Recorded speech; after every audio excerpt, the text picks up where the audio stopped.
Hey, brewery or small business owner. At the Beer Accountant, they understand the unique financial challenges of the craft brewing industry. Are you tired of navigating complex brewery accounting and taxes on your own? Staying up late working on financials and getting your finances in order after a whole workday? They're a CPA dedicated to helping breweries like yours thrive, with services ranging from qualified bookkeeping, business tax prep, to strategic financial planning. Stop wasting time on spreadsheets and focus on what you do best: making great beer and running a small business. The Beer Accountant is led by Patrick McDonald, a CPA for 14 years. They are also the official CPA of the Brewers of PA, servicing over 50 breweries in 4 states. If you own a brewery or small business, stop overpaying for reactive support and start being proactive with the Beer Accountant. Don't brew that IPA without this CPA. Visit beeraccountant.com to learn how their specialized expertise can help your brewery grow, profit, and succeed. That's Beer Accountant at beeraccountant.com. Are you a brewer looking to open, grow, or plan your next move? I'm Ted Zeller, liquor law attorney at Norris McLaughlin. I've spent my career working with breweries, helping them navigate the regulations that come with this industry at the municipal, county, state, and federal levels. From first permits to expansion into new markets, my team serves as legal counsel on licensing, compliance, and distribution. If you're ready to plan your next move or need legal guidance, I am here to help. Feel free to call me at 484-765-2220 or email me at tzeller@norris-law.com. George Hummel, not only with Home Sweet Home Brew. So I want to ask you about this. Okay. The story of you boating across the Delaware, was that George, the reporter that He was was the there? only, he was one of like 3 people that he and Nancy showed up. One other just beer lover somehow heard about it. So like 3 people showed up at my first, after I rowed I built a boat and I rowed our first 6-pack across the Delaware, 18 nautical miles. I get into the bar at Cape May. My beer's dusty and warm behind the bar. The posters I sent are still rolled up in a scroll behind the bar. Nobody showed up. But George wrote about it for Mid-Atlantic Brewing News. And then somehow USA Today saw that story. And then Levi's reached out to me because they saw my photo in the USA Today story. Like, would you model in this campaign we're doing? So even though only 3 people showed up, it actually really helped get Dogfish, on the map.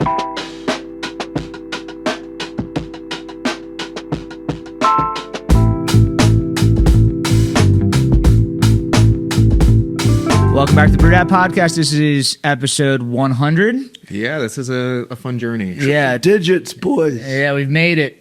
So Richie Tevlin and Evan Blum. Hello. So today we have a very special guest, Sam I'm sorry, I pronounced Calagione, like Calagione. full of baloney. Okay, awesome. Thank you. We've heard from the man. I probably pronounced it like 3 different ways, but thank you. So, very special episode. I've told this story before, but I think you're the reason why a lot of people have gotten into the industry, kind of what you did with Dogfish Head and kind of like how you speak and you talk and you write about beer. When I was in college, I went to Penn State.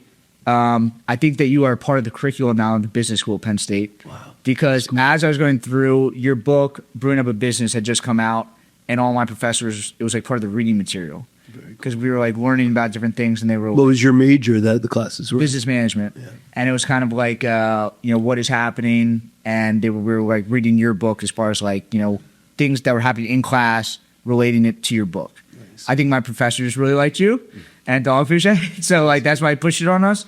But it was like the first book that like really spoke to me. I was just like, I knew I wanted to open up some sort of business, but like the way that you were kind of writing about beer and the way you were explaining about how you built your business was very interesting to me. And then I just got a little bit more into it, and now I've just kind of made a career about it. So It's cool to actually meet you and talk to you about it. It's very heartwarming, so thank you. And certainly ours in the industry built upon relationships and inspiring mentors, since it's a relatively young community, like 40 years for craft beer in America. But so similarly, I was inspired by Ken Grossman from Sierra and Jim Cook from Sam Adams, so Michael Jackson, the beer writer, who spent a lot of time here in Philly. So I had my mentors that inspired me, so I'm proud to be one of the ones that got to inspire you. Cool. So I want to kind of get in, we'll kind of frame the conversation around the book because that's how I know you. Yeah. But in your book, well, I guess we'll start off with you in high school. Yeah. The book was interesting to me for many reasons, but like I feel like a quarter of the book was you talking about high school, which is funny for craft brewery, but that seems to like be something that shaped you, or was that just kind of like, I know that's where you met Mariah. Yep. But it was a different type of high school. Yeah. Has that kind of shaped you? Like, was your family like that before? Or was it like kind of really the high school? My parents had an incredible work ethic. I grew up in I was born in Queens, New York City, but I moved when I was a year and a half year old. But Yeah. I still proudly say born in NYC, and I'm here in the 6th borough, although Philly doesn't like to be called that, I don't think. But, but we moved to Western Mass, and yes, I went to this high school out there that was 4 miles from my house, but it had both boarding students and day students, so I was a day student, and it's called Northfield Mount Hermon. My wife Mariah, who co-founded Dogfish with me, was a boarding student because she was from coastal Delaware, but the school itself is very unique, unlike traditional New Englandy prep schools or like a Lawrenceville in this neck of the woods. It was founded by a minister, and it was founded for kids of great talent but no financial means. So they would go into mostly Boston, New York, and identify through the churches these really talented, hardworking kids that had no money. And so the school didn't charge anything, but you had to work your ass off there. It was a working farm. You shovel the coal for the steam system. You clean the dishes in the dining room, prep the food. So the mission was educating the head, the heart, and the hand, because they also expected you to take your education and bring it back to your communities and help them, improve. And so that was dear to Mariah and I, that concept, and we really did apply it to Dogfish. The work ethic, as you guys know, in a small company, you got to wear a lot of hats. It's not a 9-to-5 job. And then that'd be the head. The head would be like the academics and the recipes and the branding. Yeah. But then the hard work ethic would be the hand. And then the heart was giving back to the communities that give you your sustenance. So the case of Dogfish, the arts community, environmental causes, we've given over $1 million to the Nature Conservancy. So we've kind of played the playbook of our high school to grow and define our entrepreneurial brand. Yeah, it's not like Mariah went there too, so she had the same upbringing as you, kind of through the same high school. Yeah, but the difference is she graduated. I got kicked out in March of my senior year, so I'm one of the few people that never actually graduated from high school, but somehow Muhlenberg College up the road from here in Allentown still let me in. They're kind of like, I think they're like, is he a full pay kid? And my dad was a tooth doctor, so he could pay. They're like, fuck it, we'll take him without a high school degree. And but my mom and dad were big influences as well. My mom was a special needs teacher and taught me to love storytelling and reading and bought me any books I wanted. Cool. Comic books or whatever growing up. So she kind of fueled that storytelling love, whereas my dad fueled that entrepreneurial interest. Mm-hmm. It kind of it reminds me of, like, I know the Northeast, like self-reliance, like transcendentalism, where it's like you were kind of doing everything, and I was kind of getting the energy from your high school that was like kind of like the same type of energy. Like, you're doing everything yourself, you're relying on yourself, you're writing your own story.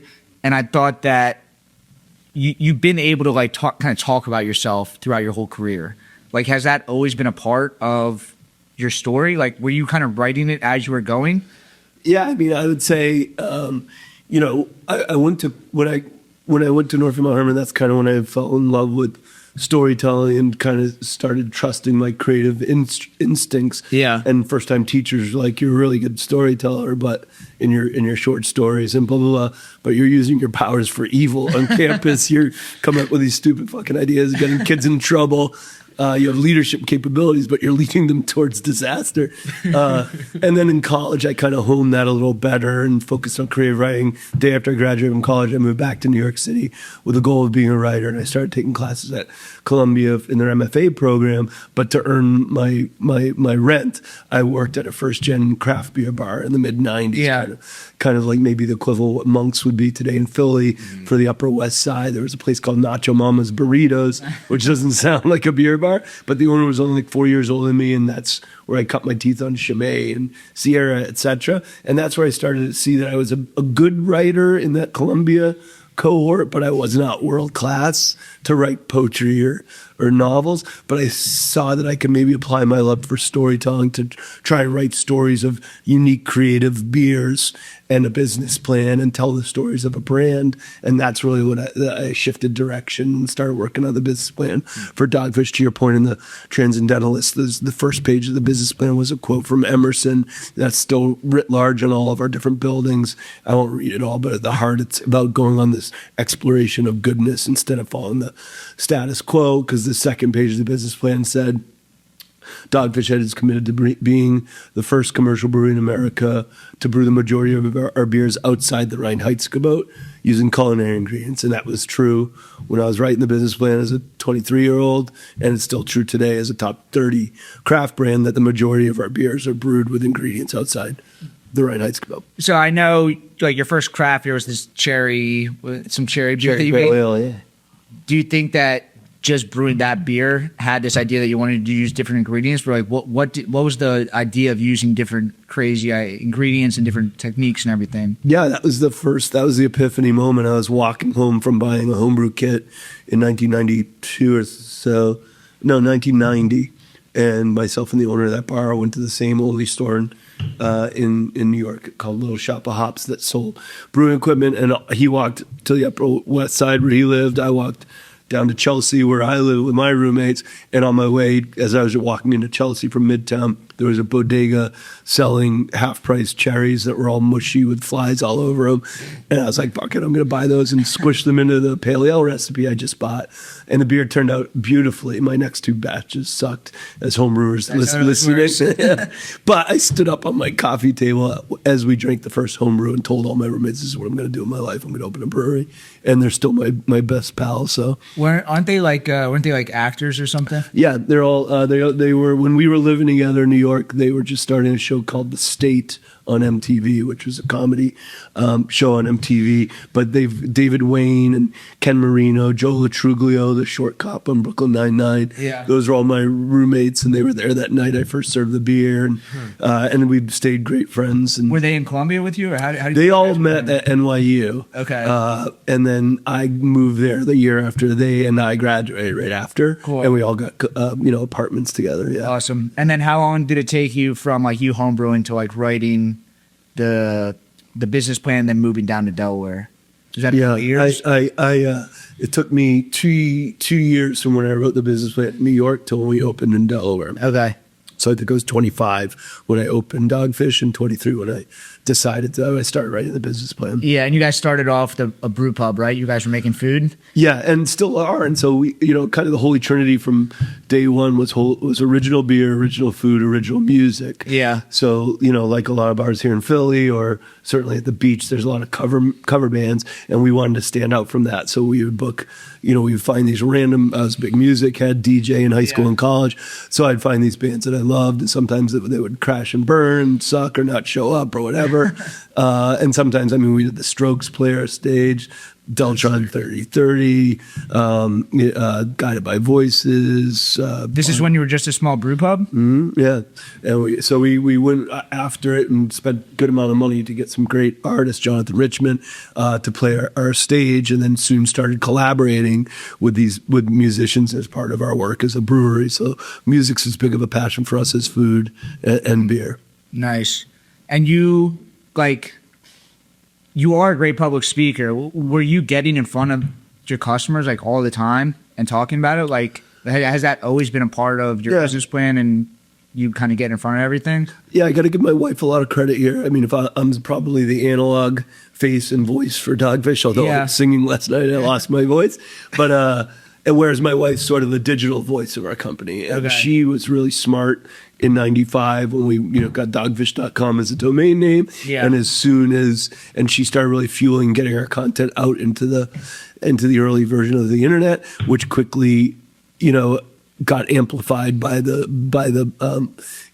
growth of social media platforms, particularly those, as I was growing up, I'm younger than you guys, but like a rate beer or a beer advocate were really important to us. Like I remember mowing the lawn and Mariah come out in the yard and be like, "Our 90 Minutes the number one beer on Beer Advocate." I'm like, "What's Beer Advocate?" It's like, "Oh, two brothers started a place where they talk about rating beers." I'm like, "That's so cool. I didn't think that would ever exist. I'd love to chat with them," and started, engaging with them. And that was in the era when we were only like 3 states distributing, and we would find these pockets across America that people, mostly because of those websites, would be asking for our beer and own a big beer store in Madison, Wisconsin, or Chicago or Austin. And that's how we decided where we would distribute, just by whoever was asking for our beer in the cities across the country. Yeah, not very strategic.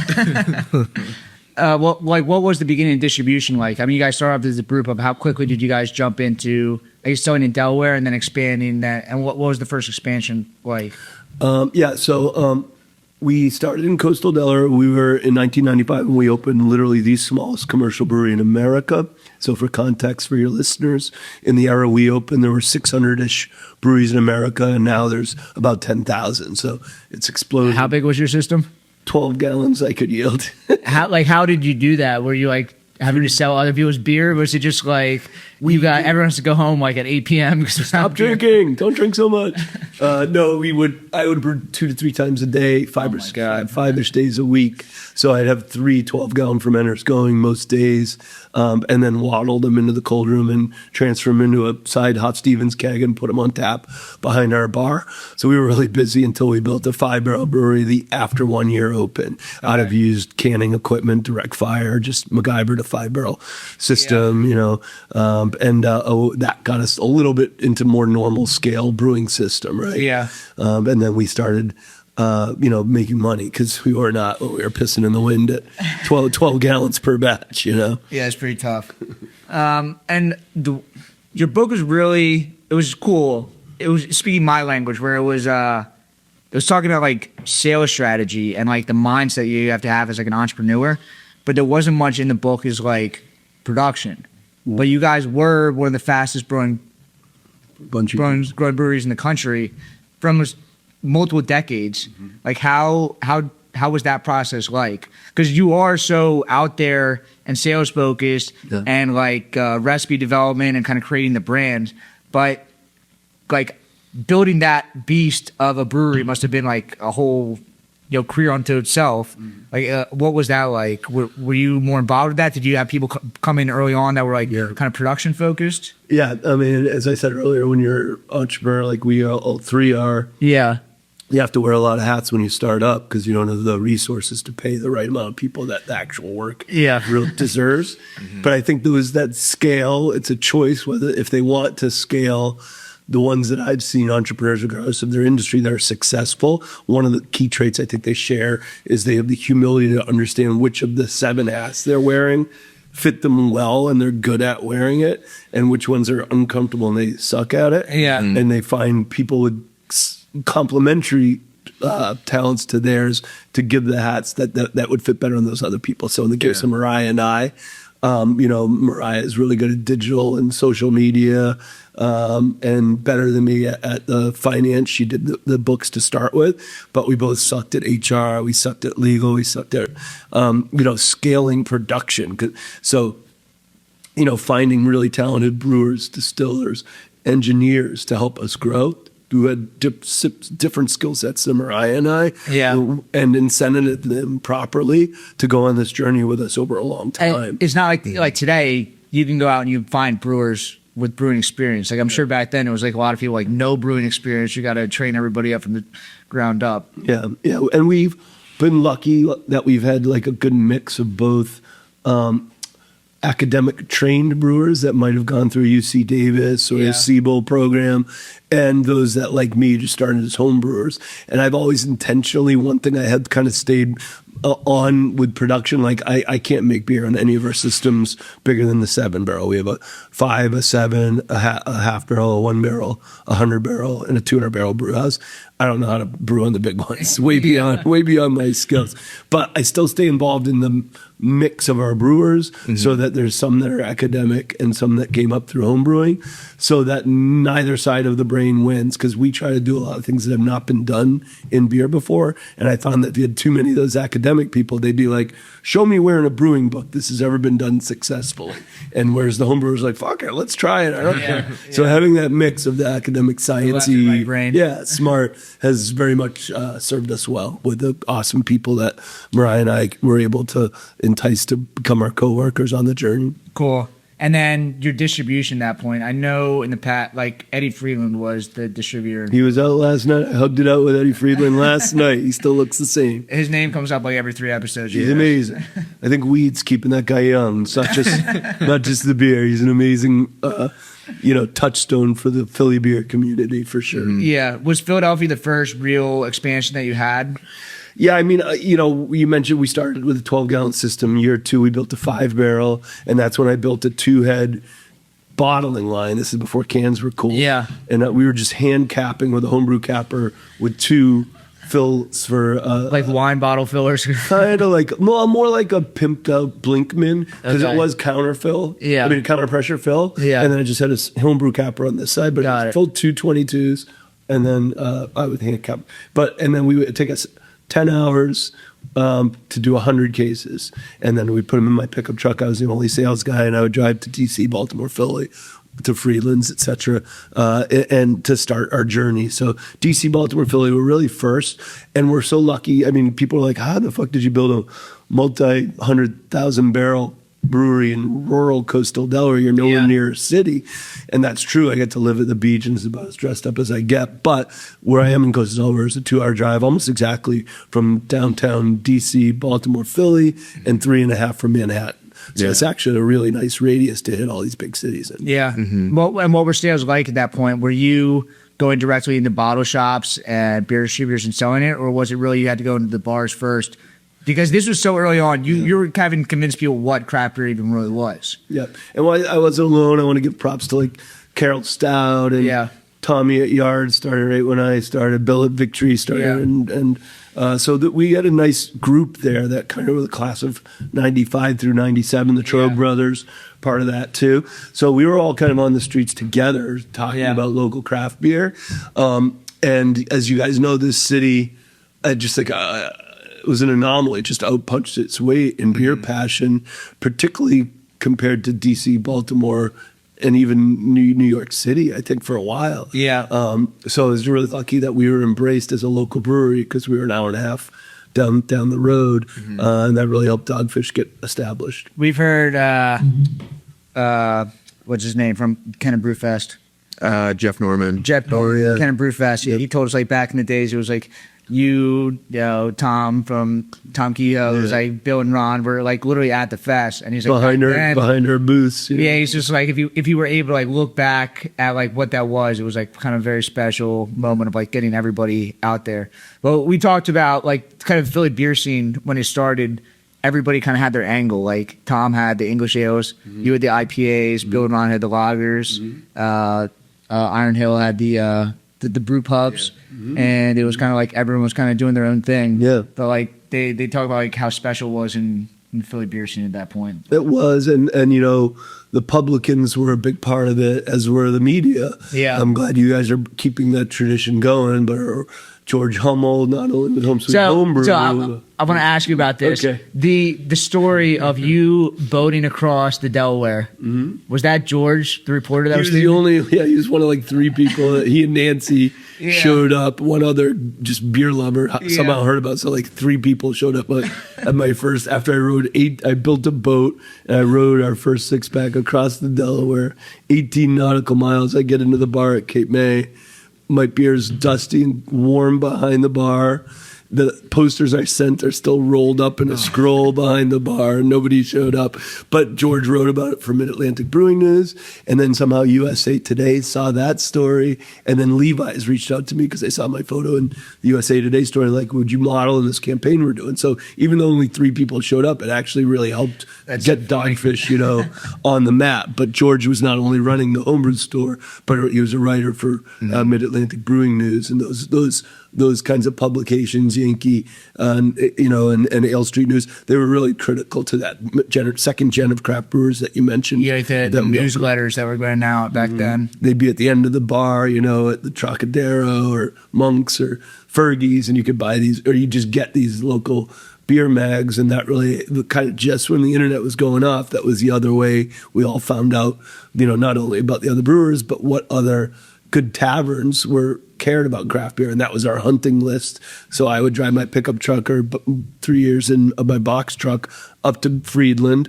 I would, take a chain and a forklift, get the 3 pallets off the back of the truck, and talk to his mom, Edith, and get my check, which I needed to make payroll. And then I would take 2 5-gallon buckets of cold samples out, and I'd go to a Fergie's. I would go pitch places to carry our beer, but then I would take the other one and bring them to Craig Laban at the Philadelphia Inquirer. Or if I was in New York, I'd call ahead and say, "Hey, editors of Sports Illustrated, Art Forum, or Interview Magazine, can I bring in a bunch of cold beers for you guys and time my deliveries on Friday so that I could usually do like a 3:00 happy hour at a really good media outlet that we were hoping would write about us." That's cool.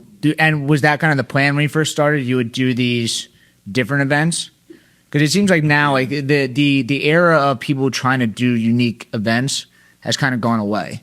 And how much do both of you think that's due to that younger generation of 21 to 31-year-olds that grew up with Storm King and Brawler and 60 Minute in their parents' fridge, and they're like, that's their journey. Yeah. And they used to go out to these beer dinners and blah, blah, blah. So that's not my scene. And so when you say there's less of those events going on, I agree. But it only for me makes us think about how we're going to make it so special that people will come out for it. It only makes us work hard. I think we were talking about this the other day. I think enough time has gone by that really a lot of your marketing still is education. It's less so about just like where's this cool new ad that's like, you guys do have billboards, but it's not just about that. It's like a lot of your marketing is education, and a lot of I think grassroots, social media, podcasts, being at events, very good human scale marketing, definitely. And craft beer built itself on that. But I think people have this idea that everybody understands what craft beer is at this point. Everybody understands what beer is, but it's been probably 5-10 years since the education has been the focus, and I think the general public doesn't. They need to be re-educated. And I think from a perspective, and this is, I try to do talks at different conferences at this point, it's people are on their phones 8 hours a day. So if you're not trying to market to where they're at, what are you doing? Talking in an echo chamber to yourself. Yeah. Exactly. So it's there's different ways of doing that. And it's just constantly talking about it, I think, is moving the needle a little bit. But everybody we talk to, we also just push that. It's like, yes, you might have had those events back in the past for the brands that really carried it to what it was, but you need the brands now to move that needle to the next generation. Yeah. And we think it's a lot through social or just general internet awareness. But it's also the opposite. Gen Z is very experiential based too. Yeah. You see I think last year they said the biggest risers of craft beer sales were baseball parks and concerts. Yeah. So I think it's almost like it's so much phone that it's the opposite of that is no phone and large crowds. And I think the messaging at the events, to your point, that they're on the phone 8 hours a day, and they're oftentimes, if they're not deep into a work component of being on a phone, email, or whatever, Teams meeting, then they're to get relief from those giant chunks of work time. They're doing quick snippets of social media.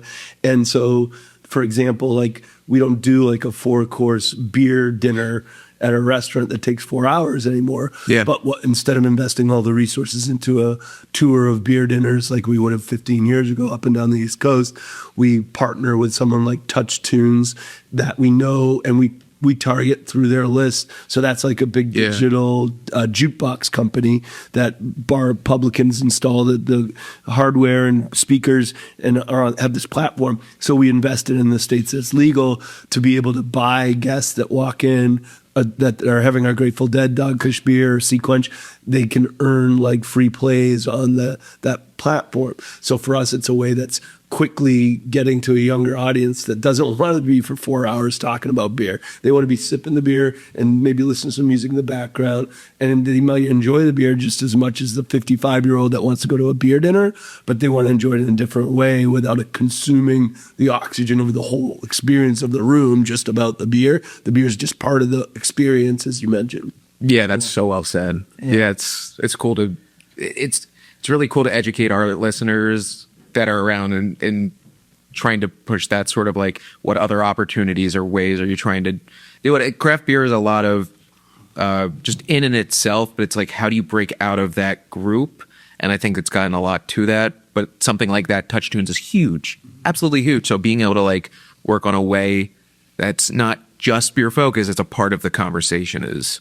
Yeah, and the maybe it's a stereotype, maybe there's some truth to it, but that younger 21 to 31-year-old drinker staying in more, Netflix and chill, betting platforms, at home. But what we liked about the Touch Tunes is they could target the bars where their users were that age and the ones that people were coming in groups more than two. So it meant that they were socializing beyond just their significant other. And that's what we're looking for is opportunities to bring beer into these occasions. We know our federal government right now is, unfortunately, and a lot of scientists are saying any alcohol is bad for you, but we're trying to move the discussion to anything in not in moderation might be bad for you.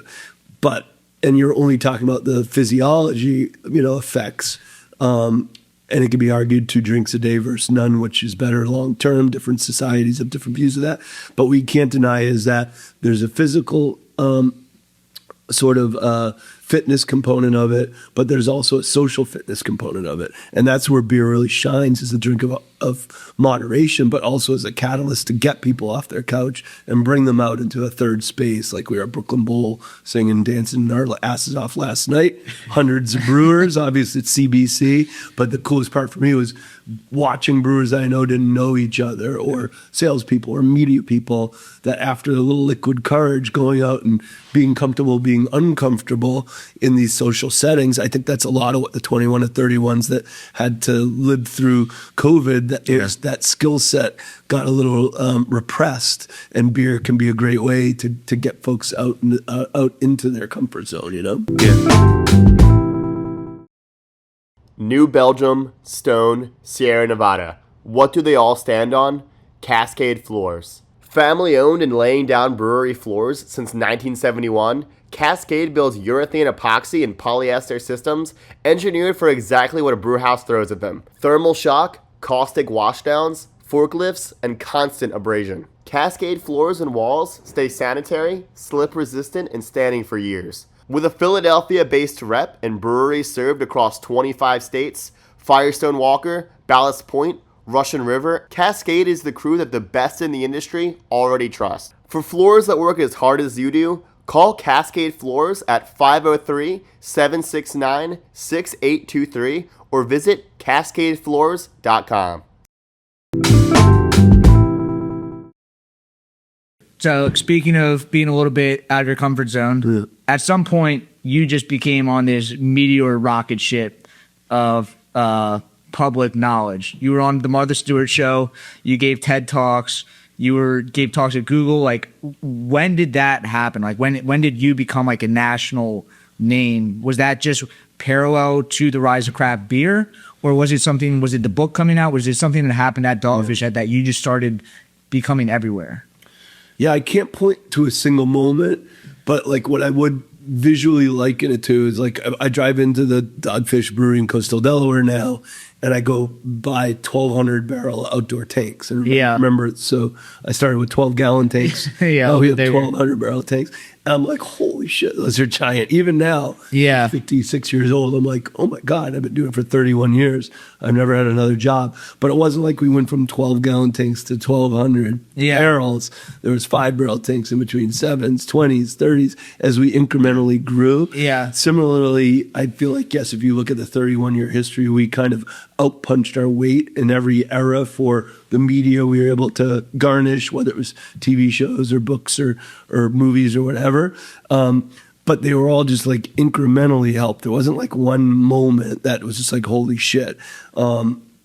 So we're really proud of that work that we did. And I think my passion for storytelling helped with that, because I can put on the lens of an editor or a director of a documentary or whatever and think through kind of what their audience, the stories I think they would like to hear about beer, and really tried to cater our messaging to be as exciting as possible and unique as possible from other brewers, while still being true to like what Dogfish Head brand stood for. That's a part of the job that I think I've always enjoyed. The era of breweries that you were a part of, I think there was a lot of people like Garrett Oliver, Ken Grossman. It was like everybody was kind of doing it, but I felt like you were kind of like leading the charge of that, of like you and Garrett Oliver, at least for me in the Philadelphia market, was like on this national stage of like getting your name out there. I think brewing has kind of lost that there isn't one or two singular people that are kind of putting themselves in front of the brand. And do you think that's both of you question would be, that might be a good thing, because it's like the consumer that we want to get into craft beer now, because they drink the volume, is a younger consumer. And when they look at a 56-year-old brewer and they're like, okay, my dad had your beer in the fridge, I'm not going to like bow to you. I don't want to hear a long story about how you started a brewery. 10,000 people started a brewery. Yeah. So it's harder now than when we were coming up. We were the first brewery in the state of Delaware. That in itself was newsworthy, right? And that got my face on the Delaware Today magazine and Delaware newspapers. Today, there's 10,000 breweries, so it can't just be the fact that I opened a brewery that makes you a personality in an industry. I think the ones that I see doing such a great job now, like an Other Half or Human Robot, or we just did a collaboration with a cool brewery called Hot Butcher in Chicago. Yeah. The Vale in Richmond that we've done stuff with. They might not have the person that's the personality of the brand, but they've thought through what should the personality of the brand be. Yeah. And it seems like it's less about a founder's face now as what you do with the brand to let the brand talk in a way that's distinct from the other 10,000 brand voices that are out there. Yeah. You know? So your brand has largely not changed since you guys opened, like the image. Sure, initially, I did that when I was on. I did it as a potato stamp, Caracal logo on our business plan, and then our first. Yeah. So no, and the doggy font, I found like a font on a 19th century stamp set, and cut and paste and scan that. So, you know, we haven't changed our identity, our major like identity pieces since we opened. And that was you and Mariah that put that together? I did that stuff, like I did more of the design, like recipes and graphic design, posters, mottos, names of beers, recipes. Yeah. Whereas Mariah then took that kind of work and articulated it to our audience. So people could understand it. I was probably too geeky, beer geeky. She knew how to speak both social media and Sam. Beer geek. Yeah. That's funny. So can we talk a little bit about your collaboration with the Grateful Dead? Sure. I mean, I know that you there's a new Grateful Dead beer out now too, right? Yeah, so in front of us in the studio, we're drinking our Sequence Ale, which has been a long time Dogfish staple, and then our more recent core beer, which is the Juicy Pale Ale Dogfish Head Grateful Dead. But yeah, to your point, that we launched this one last year in 25, and then in 26 we just launched our Citrus Daydream. So we have one Grateful Dead collaborative beer that's a top fermented ale, this one made with a little granola, a little honey, and then we have a bottom fermented nice crisp lager brewed with a little lemongrass and black limes. They're both exactly 5.3 ABV. Each of them have a sustainably oriented fermentable sugar source. With the Juicy Pale Ale, it's Kernza, which grows mostly in America, and in the Citrus Daydream Lager, it's Fonio, which grows mostly in Africa. You mentioned my great friend Garrett Oliver. I was dancing with him last night. But is he a little bit better at singing than you? Oh, I don't know. He didn't get up and sing. He's a good dancer and certainly a better dresser than I am. I'll say that. But we're in a book club together as well, along with Bill from Athletic Brewing and a bunch of other folks. So great friends of ours. But Garrett deserves a lot of props for championing and evangelizing for the commercialization of Fonio, which is a grain that's been cultivated in Africa since before human beings even invented the wheel, which is surreal to think about. And that's in the recipe for our Citrus Daydream. Cool. Grateful Dead beer. Cool. And then what has kind of, I mean, imagine you've always been a Grateful Dead head. Or Deadhead. Growing up, it was one of my. I mean, I love punk, hip hop, and Grateful Dead. I didn't get further in the jam band universe, and Fish even played at our high school. I've been to a couple Fish shows, but for me, it was punk, indie rock, hip hop, and Grateful Dead. Yeah. Did you see them in the Sphere in Vegas? I did. I got to see Dead and Company in the Sphere, and I got to see Jerry before he died in '91. So I kind of had circle of life there for a Deadhead. So I was pretty lucky. Did you get to see a show? No, my best friend is a Deadhead. So. Yeah, did he go to the Sphere? He did. Yeah. So he said it was unreal, unlike anything else. It was mind-blowing, yeah. But the relationship actually started like 13 years ago when we were doing the Discovery TV show. Yeah. And we'd done an episode with Miles Davis's family. And the next day, after it aired, I got in my inbox, I see an email from Phil Lesh. I'm like, holy shuck, that guy took the name of the Grateful Dead guy. And I opened up, and it's like, no, it's actually a guy from Grateful Dead. He's like, my sons and I were watching your show last night. We love what you did with Miles Davis and that beer and the story around it. Would you be interested in doing something with the Dead? So it's cool that the relationship didn't start with lawyers or business managers. It was us and the artists. Yeah. And that stayed carried forth to today. You know, one of my great friends in the music and fishing world is David Lemieux, who's the archivist and historian for the Grateful Dead. He has a show, you know, on Sirius, and he curates all the albums that come out. And so we become great friends. And so he's who I work with on this whole project. New York City last week was Record Store Day, and David flew in from British Columbia. We did events at Brooklyn Bowl, Brooklyn, with the founder of Record Store Day, because Dogfish has been the official brewery of Record Store Day for 11 years. So it's a really authentic relationship and goes, you know, pretty deep in all the different directions we participate in music as a brand. Cool. I want to talk about your kind of wholesale distribution. You guys were a part of this, like, you know, the Startup Craft Brewery scene where, like, you guys were able to kind of explode across the country. What was that experience like? I mean, you said you were just reaching out, like, somebody in like Chicago, or people were like asking you for stuff, but did you have any inclination that you might be able to do this with your, like, in your business plan? Was it like, we're going to get to multi-state at some level, or did it just become like this monster that was just like, oh my God, craft beer has just become this beast that's like growing so quickly? As you guys said earlier, I think we were pretty fortunate with our timing, that the years that Dogfish was coming into existing and growing geographically coincided with the era that craft beer kind of moved from this niche, you know, cult movement into the mainstream. Yeah. And we're proud that we were one of probably dozens of breweries that helped it move there with the attention and excitement we created nationally. But we were also benefited from, in that era, there was way less breweries. So Dogfish could be a really meaningful, high volume brand in Austin, Texas, or San Francisco, or Flagstaff, Arizona in the late 90s, early 2000s. Then as craft beer became into the mainstream, and there was that massive acceleration of brewery openings coast to coast, we started getting calls from, you know, our 5 salespeople across the whole country, other than the Mid-Atlantic, saying, I can't keep my draft accounts. There's other local breweries coming in and telling the account that I couldn't visit because it's 2 states away. Hey, why are you selling that beer from Delaware and Arizona when I'm making beer across the street from you?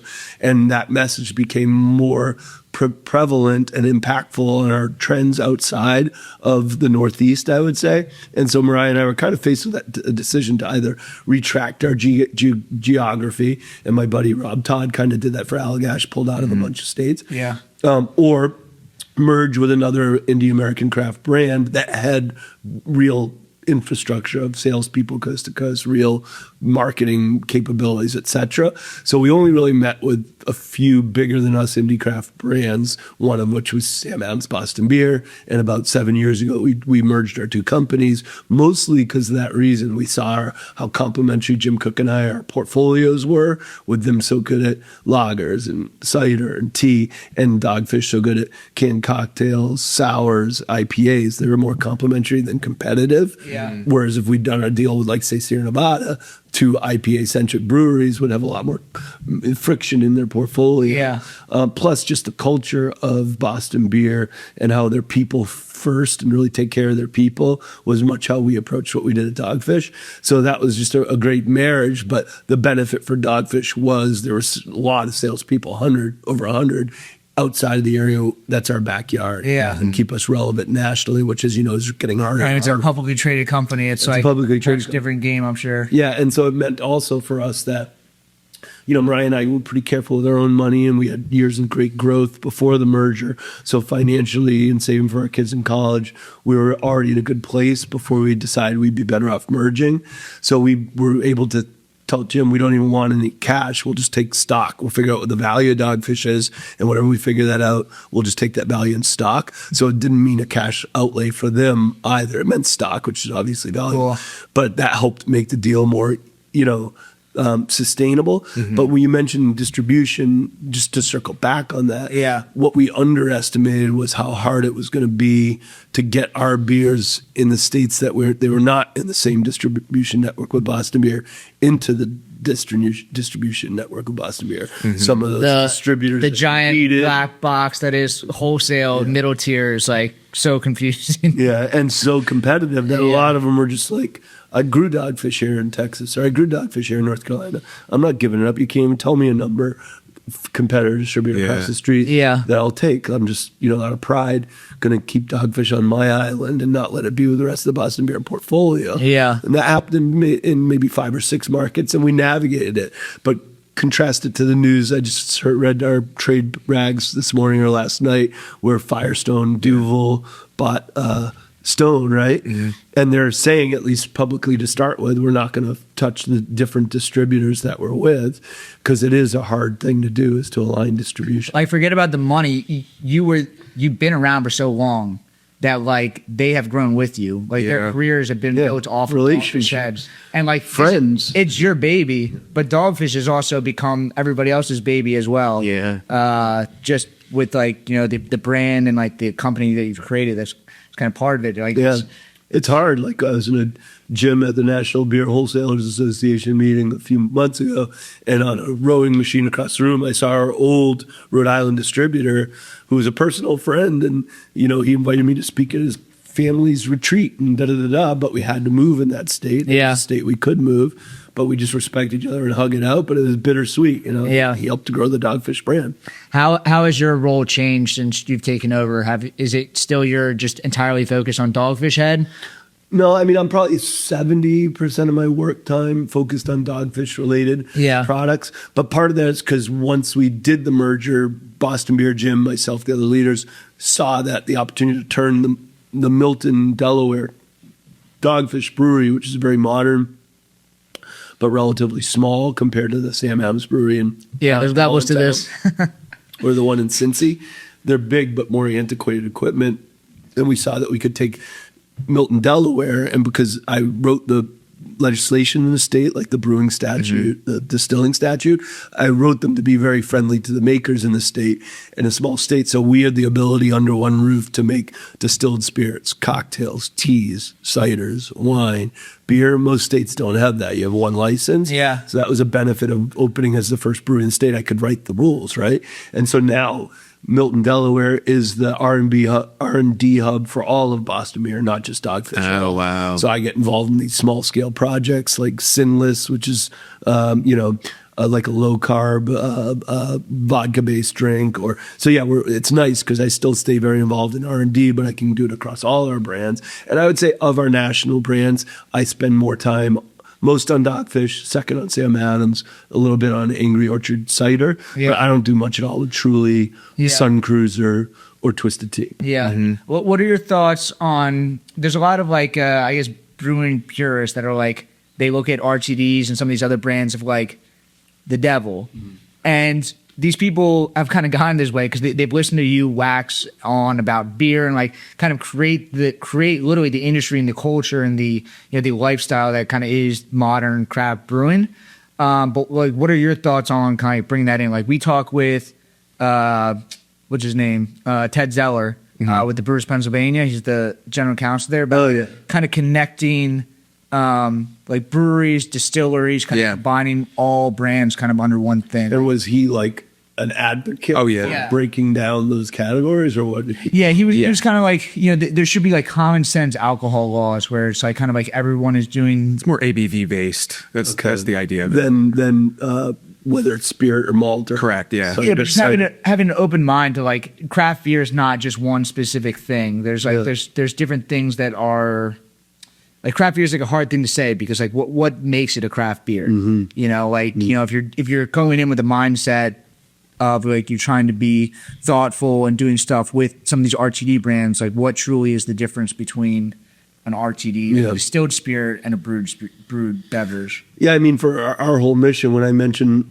when I was 23 and wrote the business plan for Dogfish, I wrote we'll be the first brewery committed to making beers outside the Rhine-Heitsgebot. Yeah. So already we were thinking of Beyond Beer before Beyond Beer was a term. Yeah. And so within a year we were brewing, beer mead hybrids like Midas Touch or beer wine hybrids like Raison d'Etre. And then that led us to being open maybe only 5 or 6 years and building our own distillery and starting with spirits. So we always thought of it as the same family of beverages and never like threw shade on cocktails or wine. I'm Italian, so our family grew up drinking wine.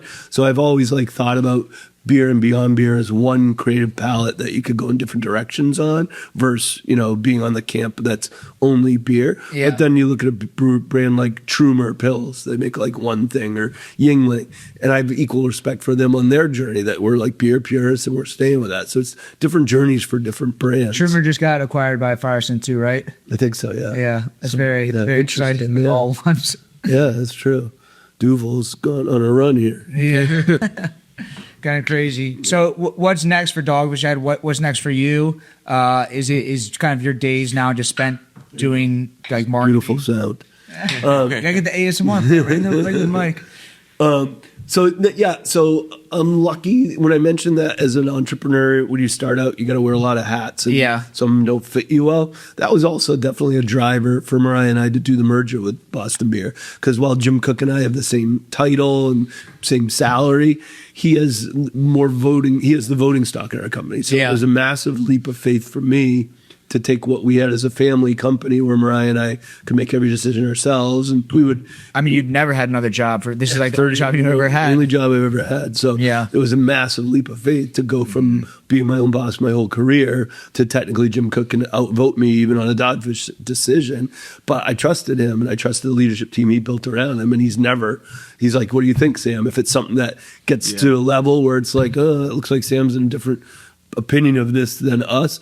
If it has to do with Dogfish, he's like, what do you think, Sam? Okay, we're just going to do that. But if it has something to do with trucking efficiency or sourcing of grain, he's not going to say, Sam, what do you think of that? Yeah. He's going to listen to the minds that are focused on that part of our business. And so he's happy that I'm focused on Dogfish, Sam Adams, and cider because he knows I'm not a blend guy or a big CPG brand marketing guy, which are those the kind of skills that a brand like Truly or Twisted Tea need, where it's not about talking about the recipe, it's talking about how the brand resonates with people. So it's a different skill set that I don't have as much, so I don't focus on that part of our business as much. But the company culture, living our values, I focus a lot on that. And then Jim and I do a lot of dividing and conquer. Like I think he's at the National Beer Wholesalers meeting right now in DC, whereas I'll be at the Sam Adams event tonight here in Philly for CBC. So we can divide and conquer big events to have leadership at a bunch of events at once. Cool. That's awesome. I think it is the top of the hour, though. Oh, are we speaking arrangement? I've drank a lot of 60 minutes that went slower than this 60 minutes. Yeah, a 15-minute. You guys are good at what you do. That was fun. Time flew. That was fun. That was awesome. Thank you again for coming on. Like I said, you've been part of my brewing experience, like many other people in Philadelphia. So it's great to actually meet you, talk to you, and kind of hear your story, not just reading it, but hearing it. Yeah, well, thanks to both of you for being such great evangelists for craft beer, and congrats on the 100th episode. I'd like to come back on the 200th. 200th, all right. We can make that happen. All right, guys, have an awesome day. Awesome, thank you. As where can we find? I guess we ask people where you find you, but you guys are so big. Dogfish Head. Well, and if you go to dogfish.com and you look for Fish Finder, it's a part of our website that if you enter your zip code, it immediately takes you to a store that bought anything you're looking for from Dogfish most recently. So that's cool. That's how I found the beers that I brought you guys this morning. Go APAC. Is there a store called APAC or Pack A down by Center City? Really good beer store. APAC or Packadelli? It's Packadelli. Yeah. Yeah, it's a great beer props store. to them on their beer selection. This is not a paid ad. Cool. And then you can find us at BrewedAt, at the BrewedAt podcast. I'll see you guys next week. Thank you.